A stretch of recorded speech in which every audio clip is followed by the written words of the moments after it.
like the fourth or fifth video of my study with me series. In the series I covered all the study related videos which you guys asked me. If you have any other idea, leave it in the comment section. I will try my best to make those videos. As you read by the title, in this video I'm going to tell you all how to cover your backlogs. And first of all, thank you to all my topper friends, batchmates who cleared the NEET, क्योंकि उनसे मैंने सारी tips and ये सब मांगी है. हाँ, I asked some of my topper friends and they even helped me with big ass paragraphs. So thank you so much to them. First I'm going to tell you all my trick and then their strategy which they followed and scored some really good marks like 671 and the other one scored 610 I guess. हाँ, उसके आसपास ही.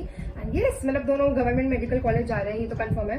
And एक दो और दोस्तों से पूछा था, तो yes. So yes, without any further ado let's begin with this. पहले मैं मेरा बता देती हूँ मैं कैसे बैकलॉग्स कवर करा करती थी. इन 11th ग्रेड ऐसा हुआ था कि हमारी जो टीचर्स थे वो एकदम ऐसे बहुत ज्यादा मेस्ड अप सिचुएशन हो गई थी. सब अनअकैडमी चले गए थे एंड एलन के टीचर्स उधर थे. तो उसके बाद हम लोगों ने स्पीड अप कर लिया था फटाक से. तो मैंने ना घर आकर हमेशा एकदम ऐसे कोई यूट्यूब चैनल फॉलो करती थी या फिर मैंने ऑनलाइन बैचेस नहीं ली थी, जो मैं बहुत ज्यादा रिग्रेट करती हूँ. पर हाँ, जो मेरे पास यूट्यूब पे सोर्सेज थे मैं उसके थ्रू पढ़ा करती थी. मेरी क्लास 2 बजे तक रहती थी, 2 से 8 तक मेरा रात में रहता था. वो कर लिया फिर मैं घर आती थी. मतलब सेल्फ स्टडी तभी हो जाती थी मेरी. फिर रात में मैं 9 से 10 बैठती थी सिर्फ 1 घंटा लेकर. एंड फिर तब मेरा जो बैकलॉग है, जो मुझे लगता है जो टॉपिक मुझे अच्छे से नहीं आते, तो मैं वो कवर करती थी, वो अच्छे से पढ़ती थी. मैं गूगल पे जाकर उसके बाद में एक्स्ट्रा इन्फॉर्मेशन रखती थी ताकि मैं ये इतना सा पढ़ रही हूँ उसमें थोड़ा बहुत तो याद रहेगा. जो मेन चीज है वो मैं बार बार ऐसे याद करती रहती थी. मतलब मैं मेरी एक डायरी में लिख लेती थी. तो वो मैं बैकलॉग कवर करने के लिए 1 घंटा डेली निकालती थी 9 से 10, क्योंकि 9 से 10 मेरे एकदम से प्राइम टाइम था जिस टाइम पे मैं अच्छे से पढ़ सकती हूँ. जो चीजें उस टाइम सबसे ज्यादा मुझे मेमोराइज होती थी एंड मैं आगे तक याद रखती थी. जिस दिन छुट्टी होती थी या फिर कोई भी हॉलीडे रहती थी तब मैं पूरा इकट्ठा चैप्टर था, तो मैं उसके पूरे क्वेश्चन सॉल्व करती थी. मुझे जिस टॉपिक में दिक्कत आ रही थी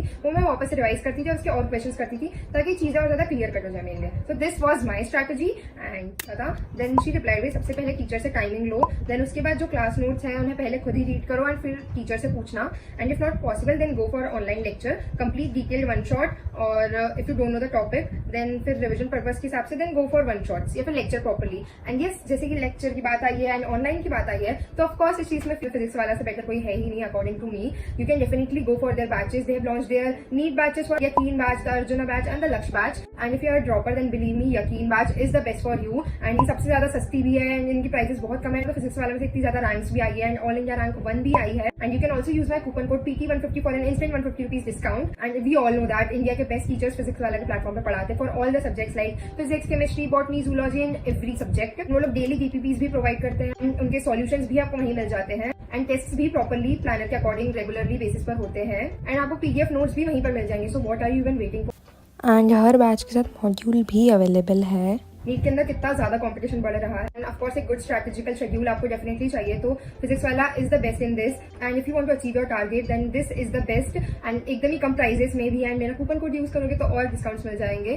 तो make sure to check it out. The link is in the description box. And then online पढ़ने के बाद सॉल्व क्वेश्चंस फ्रॉम मॉड्यूल और फिर PYQs of that topic to analyse yourself. And then take out 1 hour time on regular basis so that you don't miss your current topics and keep those topics for week offs. So एकदम इसने सही बात बोली जो कि मैं भी follow करती थी. मैं इसके मतलब हम लोग बहुत अच्छे दोस्त थे, 10th में भी साथ में थे स्कूल में. डेफिनेटली ये चीज तो मैंने देखी थी. वो एकदम बेझिझक होकर क्लास में डाउट्स भी पूछती थी एंड टीचर्स के पास जाकर भी बैठकर एकदम टाइम निकलवा कर उनसे एकदम टाइम लेती थी प्रॉपर्ली उनके टाइम टेबल के हिसाब से. एंड उस टाइम पे वो उसके बैकलॉग उनके साथ बैठकर कवर करती थी या फिर बाद में उस टॉपिक को पढ़ने के बाद टीचर्स के साथ जाकर और चीजें समझती थी. And of course topper for a reason. Is that's it for our topper number 1. Let's move on to the second one. Okay, हमेशा लगता है कुछ रह गया है बैकलॉग तो easy to hard questions practice करो. तो ऐसा लगता है वो बैकलॉग है तो पहले उसके क्वेश्चन सॉल्व करके देखो किस चीज में किस टॉपिक में दिक्कत आ रही है. अगर कोई नया कॉन्सेप्ट है जो तुम्हें नहीं पता उसके स्टिकी नोट्स बना के चिपका लो. Best for physics. तो हाँ, मतलब वही वो बोलना चाह रहे हैं कि अगर कोई नया कॉन्सेप्ट आया है क्लास में तो अगर तुम्हें नहीं समझ आ रहा है तो मेमोराइज करने के लिए और समझने के लिए उसके फिजिक्स और फिजिकल केमिस्ट्री के फॉर्मूलाज रहते हैं, कुछ कॉन्सेप्ट्स रहते हैं, तो वो पेस्ट करके रख लो अपने कहीं पर स्टिकी नोट्स में या फिर अपनी कोई डायरी में लिख कर रख लो या फिर कॉपी के फ्रंट पेज पे लिख लो. Tips for 11th grade students biology. अगर कोई चैप्टर रह गया हो तो वीकेंड्स पे कोई भी अच्छी फैकल्टी से वन शॉट देख लो और उसके क्लास नोट्स रिवाइज करो. एंड उसके बाद सिर्फ NCERT पढ़ो. ऑफकोर्स बायो में तो चीजें ब्रेक थ्रू करके पढ़ना बहुत जरूरी है क्योंकि NCERT कुछ शब्दों में कितना कुछ बोल जाती है, क्या ही बताऊं. तो हाँ, देन इनऑर्गेनिक केमिस्ट्री की बात. बैकलॉग मत करो. अगर केमिकल बॉन्डिंग बैकलॉग हो जाए तो किसी ढंग के टीचर से पूरा देख लो और उसके नोट्स फॉलो करो. अमिताभ सर फिजिक्स वाले देखा, फिजिक्स वाला यहाँ पर भी है हमारे टॉपर के बीच में, टॉपर नंबर 2 के बीच में भी. देन रिकमेंडेड है 8-10 लेक्चर्स हैं. एंड पहली बात उसने यही बोले बैकलॉग मत करो. जो क्लास में पढ़ा है उसको डेफिनेटली ढंग से पढ़ो, घर आके रिविजन करो. क्योंकि मैं तो खुद बोलती हूँ इनऑर्गेनिक और ऑर्गेनिक में बैकलॉग करना मतलब खुद के पैर पे खुद ही कुल्हाड़ी मारने वाले काम है. क्योंकि ये चीज ना बाद में समझ बिल्कुल नहीं आती अगर सिलेबस एकदम से भागता जा रहा है. तो ऑर्गेनिक केमिस्ट्री बैकलॉग मत करो. ये तो मैं भी बोलूंगी बैकलॉग मत करो. अगर 11th के चैप्टर्स बैकलॉग हो जाए तो कोई बड़ी बात नहीं है. हाँ, दैट्स सो ट्रू. क्योंकि 11th में तो मैंने कुछ भी नहीं पढ़ा था, बट 12th में आके ना स्टार्टिंग में बहुत अच्छे से पढ़ी थी ऑर्गेनिक. फिर बाद में जाके सब मेस्ड अप हो गया था। उसने बताई है tips for 12th grade students, biology सिर्फ एनसीईआरटी पढ़ो, अगर मन हो तो कोई भी वन शॉट वीडियो देख लो। एग्जांपल फिजिक्स वाले यूट्यूब पे देखा, फिजिक्स वाला इज एवरीवेयर गाइस। नेक्स्ट इसने इनऑर्गेनिक केमिस्ट्री का बोला है बिल्कुल भी बैकलॉग मत करो, बाद में इसका कोई इलाज नहीं है। बात तो सही, वो कोऑर्डिनेशन कंपाउंड में आखिरी तक नहीं पढ़ पाई तो वो नहीं पढ़ पाई, वो चैप्टर कभी नहीं हुआ मुझसे। नीट के एक दिन पहले, बोर्ड्स के एक दिन पहले मुझे हाथ जोड़ने पड़े, और वो मैंने जितना यूट्यूब से पढ़ा ना तो भी मेरे समझ नहीं आया था। तो एकदम सही बोला इसने। नेक्स्ट बात है ऑर्गेनिक केमिस्ट्री बिल्कुल भी बैकलॉग मत करो, बाद में इसका कोई इलाज नहीं है। बट हाँ, ऑर्गेनिक केमिस्ट्री मतलब हाँ, तो स्टार्टिंग से पढ़ोगे वैसे तो, पर आखिरी में भी हो गई थी। मैंने आखिरी में पूरे एक दिन में सम अप करा था। तो सर पर पैर मत मारो, मतलब स्टार्टिंग से पढ़ा रहे ढंग से पढ़ लो, वरना बाद में दिक्कत तो बहुत आती है बैकलॉग में। ऑर्गेनिक एंड केमिस्ट्री में तो हाँ बैकलॉग नहीं करना चाहिए, फिजिक्स ये सब फिर भी हो जाता है, पर ये चीजें नहीं हो सकती तो नहीं हो सकती है। फिर इसने detail plan for biology 11th grade लिखा है। माय गॉड, इतनी मेहनत करके भेजा है guys, thank you so much Saumya. अगर कोई चैप्टर रह गया हो, वीकेंड पे वन शॉट वीडियो देखो अच्छे फैकल्टी से, class notes multiple times revise करो, 1 से 3 बार उसकी वीक में सिर्फ एनसीईआरटी पढ़ो, 4 से 5 बार रट्टा मत मारो, बार बार रीड करने से लॉन्ग टर्म में फायदा होगा, इवन अगर तुरंत मार्क्स नहीं आए तो भी। नोटेड डाउन गाइस, एकदम सही एडवाइस दी इसने। Next he said that additional IOC study plan, अगर केमिकल बॉन्डिंग बैकलॉग हो गया है तो अमिताभ सर के लेक्चर्स और नोट्स फॉलो करो। प्लान, रोज एक लेक्चर देखो एक दिन गैप के साथ, और अगले दिन उसके क्लास नोट्स रिवाइज करो। 1.5 आवर लेक्चर प्लस आधा घंटा नोट्स पढ़ के। एकदम सही प्लान भी दिया है इसने।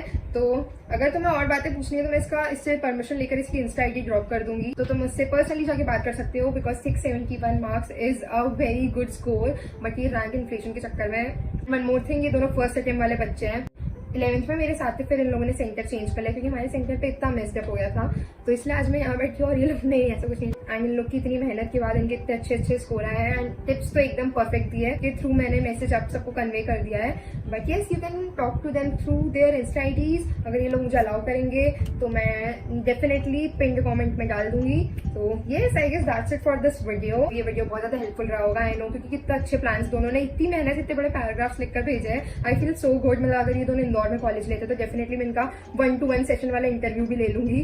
तो stay tuned for that. Indore में रहेंगे पर मैं थोड़ी रहूंगी, ठीक है, never mind. That's it for this video. I hope you guys found this one very helpful, and of course था ही हेल्पफुल, एंड मेरी भाषा में समझ आ गया होगा। मैंने बहुत इजी ब्रेक थ्रू करके बताया, वैसे इन लोगों ने भी एकदम इजी भाषा में ही बताया था मुझे, बट हाँ, कन्वे कर दिया message. What's better than this. तो yes, that's it for this video. I see you in the next one, and make sure to check out the physics वाला batches. See you all in the next one. Till then, bye bye. Make sure to follow me on my Instagram, and one more thing, so मेरा graphic designing का page भी है, so make sure to follow that. Yes, bye.